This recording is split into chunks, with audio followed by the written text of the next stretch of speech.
Hi everyone, Michelle here, and welcome to the Daily M. We're doing something different today. Beautiful Day is coming up. It's something we celebrate here at Bikram Yoga San Jose, honoring Chris Canevaro, our former BYSJ manager that passed away 2015 from brain cancer. He was special, and we have a story here that I'd like to read. It's particularly helpful for those of you that maybe didn't get a chance to meet Chris and who he was and what he stood for. Back in 2005, 2 years after we had opened BYSJ, I received an email from a member telling me that there was someone at the studio that wanted to help out.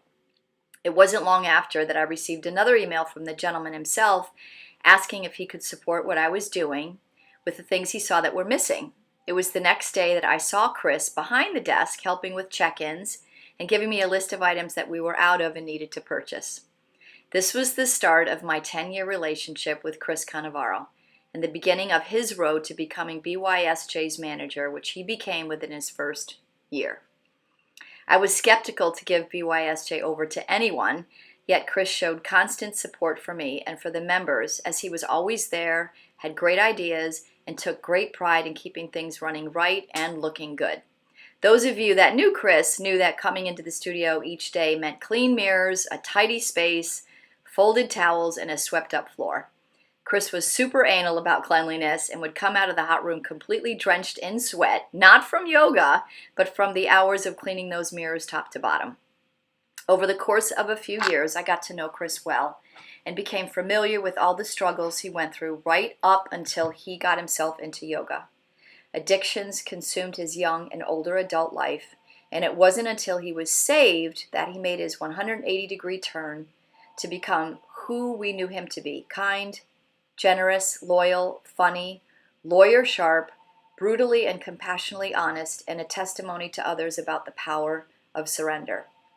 He used BYSJ to make up for all the bad he felt he had done, and the yoga to detox from all the drugs still streaming through his body. I think it surprised him how much he loved a life of serving as opposed to a life cluttered with a lot of things, as he didn't care so much to make a lot of money as he did in being there for you members and sharing your experience was the best whenever you came in. You'd often see Chris sitting on the counter behind the front desk, ready to help staff if needed, but mostly to say hi to everyone who came into class. Like him, he knew many of us had our own stuff to deal with, and if he could give you a good smile, handshake, hug, or giggle to brush off some of that edge you might be weighted with, well then, to him, his day was worth getting up for. Over time, he became a landmark leader and soon started to have new goals of wanting a house and, more importantly, a family. He and I had great differences, but he deferred to any decision I made as if it was his own. He had great insight that I appreciated, but he let my personality be BYSJ, and from that I could create the vision I always had for our home here. We celebrated our 10-year anniversary of BYSJ in the brand new studio we built together, and then 6 months later, he had 3 very odd, out-of-nowhere seizures, diagnosing him immediately with stage 4 glioblastoma. Chris passed away 22 months after he was diagnosed, and those of you that knew Chris can confirm that in those months of shock, hope, suffering, gratitude, and much mental and physical pain, Chris still came in to see all of you, to take his yoga, and to sweep the floor on your behalf. He didn't hide his feelings. He'd share how miserable, how hopeful, how grateful he was, often with tears or jokes, reminding all of us that life is full of joys and sorrows, and despite what it is, show up. We are misguided to deny the more unfortunate times in our lives that happen, just as we are wrong to skip over a milestone such as completing 60 days of yoga. Our life is chock full of experience, and we will find ourselves in seasons, good, bad, or otherwise, that make us grow gloriously when we accept them fully, that what it is what it is. Chris often said just that. It is what it is, and he'd often too say, one day at a time. I know for sure that his biggest disappointment was that he no longer was here with me or with you members, and he often cried on that thought alone. Sharing Chris's story is important because Beautiful Day, celebrated on his birthday, September the 23rd, is around the corner and is meant to highlight a key component in what we are at BYSJ. Sure, we are a Bikram yoga studio, but in a world where things are becoming more commoditized and time is scarce and life is intense and excessive, a place where you belong, where you can come and be met with, where you are at in your life with no strings attached, is arguably the more important aspect to who and what we are in this 21st century. Bikram yoga will help you heal, but our community will make you feel safe doing it. The yoga will often be a struggle to do, but our community will comfort you in that struggle so you want to stick with it. The yoga can manage your pain, but the community will remind you that you are more than your pain. The yoga will help you be confident in your work, and the community will reinforce your purpose and light in the world. I recall taking the 8:30 p.m. class the day after we found Chris with his seizures. I was numb in that class, and I had no idea how we were going to handle it.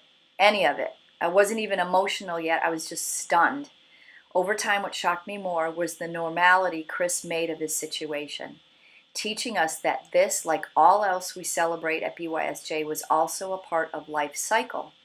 Through Chris's journey, our community became stronger, and in so doing, became an entity in and of itself with the characteristics of a true best friend. Ironically, now Chris was using BYSJ in the very vein he created it to be, a sacred space of peace that he could turn to, and the community became a reflection of how he turned his life around for 10 years. Beautiful. So let Beautiful Day be more than a free day of yoga or even a celebration of your practice. Instead, let's celebrate the genuine community we are and how we hold space for everything and everyone regardless. My guess is that year over year, this day will become even more distinct and defined as we realize the significance of being able to go somewhere and commune together in pain and in no pain. Bikram yoga has a clear purpose, but so does the community in which we deliver this yoga. Despite what the future holds in its bizarre trending, the importance of belonging, accepting, and serving our fellow human beings will never fade. Chris put an exclamation point to that fact, and BYSJ is proud to strengthen that beacon of light. Beautiful. I'll see you all Saturday, September the 23rd, for Beautiful Day. Thanks for listening.